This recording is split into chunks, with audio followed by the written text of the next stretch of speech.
आज हम कृष्ण जी का भोग बनाएंगे। पहले पंजरी बनाएंगे, फिर काजू का केक बनाएंगे। 1 कटोरी धनिया, 1 कटोरी पिसी हुई शक्कर, 1 कटोरी मखाना, 2 चम्मच गोंद, 2 चम्मच अजवाइन। धनिया को कढ़ाई में लेके सेक लेंगे, खुशबू आने तक सेकेंगे। मीडियम फ्लेम पर सेकना है। मखाने को सेक लेंगे 2 मिनट तक। गैस बंद करने के बाद अजवाइन डाल देंगे।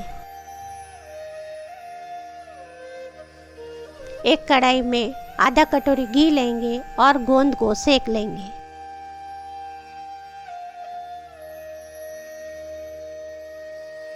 गैस बंद कर देंगे। मिश्रण को पीस लेंगे, अच्छी तरह से बारीक पीसेंगे। कढ़ाई में डाल देंगे, शक्कर डाल देंगे, अच्छी तरीके से मिला देंगे। रेडी पंजरी। अब केक बनाएंगे। 1 कटोरी काजू को मैंने 1 कटोरी दूध में 1 घंटे भिगा दिया है और मिक्सी जार में पीस लिया है।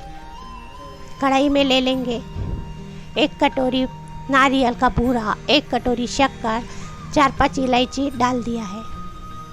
ठंडे में ही अच्छी तरह से मिला लेंगे। गैस चालू कर देंगे, पैन छोड़ते तक पका लेंगे। थाली में ले लेंगे और चोको चिप्स से सजा देंगे। रेडी काजू केक।